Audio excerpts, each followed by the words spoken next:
আমরা সমস্ত ভেদাভেদ ভুলে গিয়ে আমরা কেউ সুন্নি হতে পারি, কেউ ওয়াহাবি হতে পারি, কেউ কওমি, কেউ আলিয়া, কেউ আমরা যে যেই ঘরানার আছি না কেন, সকলে ঐক্যবদ্ধ একটা প্ল্যাটফর্মে একত্রিত হয়ে আগামীর দিনে আমাদের এই বাংলাদেশটাকে আমরা বিনির্মাণ করতে চাই।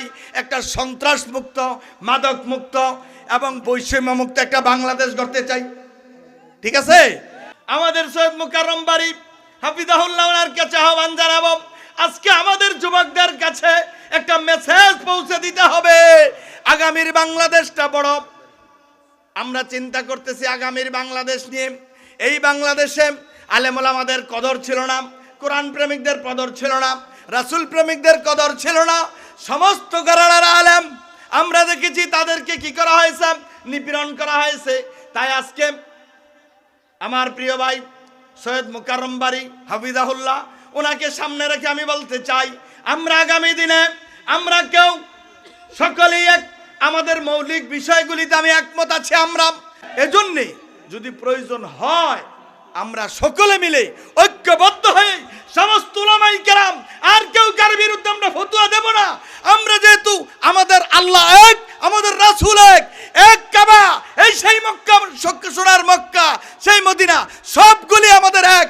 এই বিষয়ে আমাদের কোনো ফারাক নাই, মৌলিক বিষয়ে আমাদের কোনো মতপার্থক্য নাই। আসেন আমরা সকলে মিলে ঐক্যবদ্ধ হয়ে আগামীর বাংলাদেশটাকে আমরা বিনির্মাণ করতে চাই।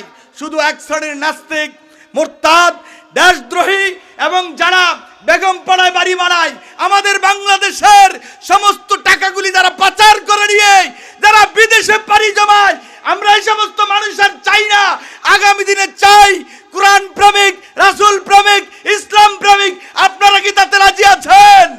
তাই সকলে মিলে ঐক্যবদ্ধ হয়ে আগামী দিনে যারা লুটেরা, যারা চাঁদাবাজ, যারা এই সমাজে সন্ত্রাসবাদ সৃষ্টি করে, তাদের বিরুদ্ধে ঐক্যবদ্ধ দুর্বার আন্দোলন গড়ে তুলতে চাই। সকল উলামায়ে কেরাম, সকল জনতাকে একত্র করে আমরা একটা সুন্দর বাংলাদেশ নির্মাণ করতে চাই। এর জন্য যদি প্রয়োজনে আরেকবার আমাদেরকে জীবন দেওয়া লাগে, আমরা সকলে প্রস্তুত। আপনারা প্রস্তুত আছেন? কে কে প্রস্তুত আছেন? হাত তুলে দেখান। তাদের জীবনের চাইতে বেশি ভালোবেসেছেন আমার রাসূল কি? আল্লাহ রাব্বুল আলামিন যেখানে ঘোষণা করেছেন, কুল ইন কুনতুম তুহিব্বুনাল্লাহ ফাত্তাবিউনি ইউহিব্বুকুমুল্লাহ। দুনিয়ার মানুষ আল্লাহর ভালোবাসা পেতে হলে রাসূলের অনুসরণ, রাসূলের মহব্বত, রাসূলের ভালোবাসাই হৃদয় জুড়ে রাখতে হবে। তা যদি না হয় তাহলে তুমি কখনো আল্লাহওয়ালা হইতে পারবে না। পাওয়া যাবে?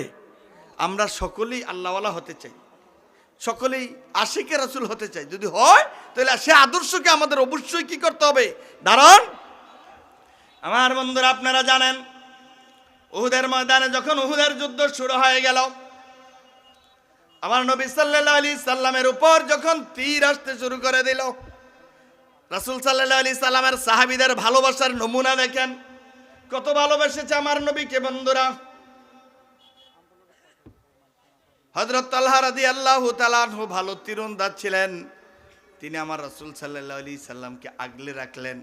কাফেররা যখন তীর মারতেছিল, আমার নবী সাল্লাল্লাহু আলাইহি ওয়াসাল্লাম হযরত তালহা রাদিয়াল্লাহু তাআলা আনহুর পিছন থেকে তিনি একটু মাথাটা উঠালেন, তাকাইয়া দেখলেন তারা কিভাবে তীর মারে। হযরত তালহা রাদিয়াল্লাহু তাআলা আনহু ডাকে বলেন, ইয়া রাসূলুল্লাহ, ইয়া রাসূলুল্লাহ, আপনার মাথা উঠাবেন না, আপনার মাথা উত্তোলন করবেন না। যদি আপনার মাথা উত্তোলন করেন তাহলে কাফেরেরা আপনাকে তীর মারবে, আপনার শরীরে লেগে যাবে, আপনি ব্যথা পাবেন, কষ্ট পাবেন। হযরত তালহা রাদিয়াল্লাহু তাআলা আনহু বলেন, আপনি কোনো চিন্তা করবেন না, আমি আমার বুট পেতে দিয়েছি, যত রকমের বিপদ আসুক, যত তীর আসুক, সবগুলি আমার গায়ে লাগবে, আপনি পেরেশানি হবেন না, আপনি মাথা নিচু করে রাখেন। জোরে বলেন আল্লাহু আকবার। আমার বন্ধুরা, যুদ্ধের ময়দানে আমার নবী সাল্লাল্লাহু আলাইহি সাল্লাম আহত হয়েছেন। আপনারা জানেন কপালের মধ্যে ভর্ম ঢুকে গিয়েছে, রাসূলের সাহাবীরা আমার নবী সাল্লাল্লাহু আলাইহি সাল্লাম কেমন ভাবে আঁকড়ে ধরেছে। হযরত তালহা রাদিয়াল্লাহু তাআলা আনহু নিজের বুক চিতায়া যেমনি করে আবু সাঈদ যেমনি করে বুক পাতে দিয়েছিল, এমনটা নয়, শুধু আমার নবীকে শেল্টার দেওয়ার জন্য হযরত তালহা রাদিয়াল্লাহু তাআলা আনহু বুক পেতে দিলেন। একটা নয়, দুইটা নয়, আমার বন্ধুরা, যুদ্ধের পরে দেখা গেছি একা তালহা রাদিয়াল্লাহু তাআলা আনহুর গায়ে ৭০টা তীর বেঁধেছে। আল্লাহু আকবার। এ হচ্ছে রাসূলের প্রেম, এ হচ্ছে রাসূলের মহব্বত। এজন্য বন্ধুরা আমি আপনাদের কাছে বলতে চাই, এই রাসূলের ভালোবাসা আমাদের দরকার আছে না নাই? আছে না নাই? এজন্য আমি আপনাদের কাছে আহ্বান জানাবো, আমাদের সৈয়দ মুকাররম বাড়ি হাফিজাহুল্লাহ ওনার কাছে আহ্বান জানাবো, আজকে আমাদের যুবকদের কাছে একটা মেসেজ পৌঁছে দিতে হবে। আগামীর বাংলাদেশটা বড়, আমরা চিন্তা করতেছি আগামীর বাংলাদেশ নিয়ে। এই বাংলাদেশে আলেম ওলামাদের কদর ছিল না, কোরআন প্রেমিকদের কদর ছিল না, রাসূল প্রেমিকদের কদর ছিল না। সমস্ত ঘরানার আলেম আমরা দেখেছি তাদেরকে কি করা হয়েছে, নিপীড়ন করা হয়েছে।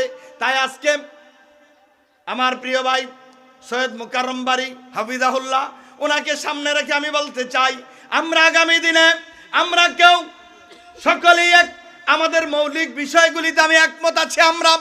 আমরা সমস্ত ভেদাভেদ ভুলে গিয়ে আমরা কেউ সুন্নি হতে পারি, কেউ ওয়াহাবি হতে পারি, কেউ কওমি, কেউ আলিয়া, কেউ আমরা যে এই ঘরানার আছি না কেন, সকলে ঐক্যবদ্ধ একটা প্ল্যাটফর্মে একত্রিত হয়ে আগামীর দিনে আমাদের এই বাংলাদেশটাকে আমরা বিনির্মাণ করতে চাই।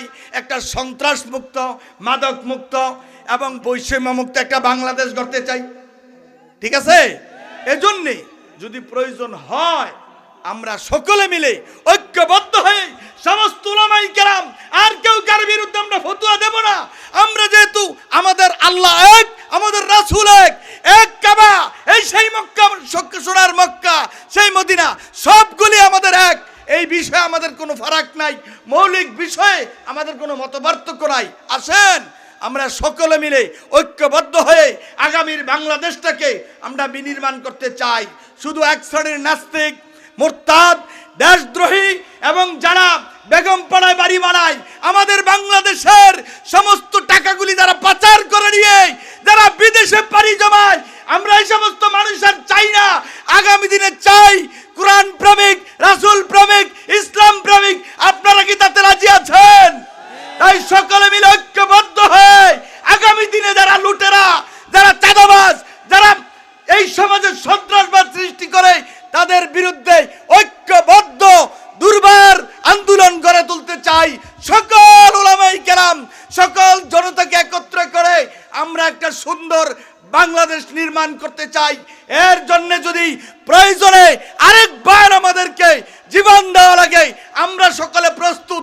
আপনারা প্রস্তুত আছেন? কে কে প্রস্তুত আছেন হাত তুলে দেখান। তাই আপনাদেরকে আহ্বান জানাচ্ছি, আসেন আল্লাহ আগামীর বাংলাদেশটা যেন এই যুবকরা, যারা আমাদেরকে আজকে যুবক দেখছি, তারা আগামী দিনের বাংলাদেশটাকে ইনশাআল্লাহ চালাবে। আপনাদেরকে বলে যাই, আসেন এই এলাকার মানুষ আজকে ভাগ্যবান, এত সুন্দর একটা মাহফিল হচ্ছে। আল্লাহ রাব্বুল আলামিন যেন আমাদেরকে রাসূলের আদর্শ মেনে কোরআনের বিধান অনুযায়ী আমার আল্লাহর ভালোবাসা পেতে পারি। আমাদের জীবনে যেন রাসূলের আদর্শের বাস্তবায়ন ব্যক্তি, পরিবার, সমাজ এবং রাষ্ট্রে যেন আমরা এর প্রভাব দিতে পারি, সেই তৌফিক আল্লাহর কাছে চাই। আল্লাহ যেন আমাদের কবুল করে, বলেন আমিন। জোরে বলেন আমিন। হাযা মা ইনদি ওয়াল ইলমু ইনদাল্লাহ। আসসালামু আলাইকুম ওয়া রাহমাতুল্লাহ। আলহামদুলিল্লাহ, মারহাবা। অত্যন্ত কম সময়ে গুরুত্বপূর্ণ আলোচনা করলেন দক্ষিণ এশিয়ার ভারতীয় উপমহাদেশের প্রাণপ্রিয় আধ্যাত্মিকতার মার্কাজ শাইখুল হাদিস আল্লামা ডক্টর মুফতি ডক্টর মোহাম্মদ আমিনুল ইসলাম হাফিজাহুল্লাহ। সবাই একটা তাকবীর দেন, নারে তাকবীর। প্রধান মুফাসসিরের আগমন, মুফতি সৈয়দ মুকাররম বারী সাহেবের আগমন, এই এলাকার পক্ষ থেকে নারে তাকবীর, আল্লাহু আকবার।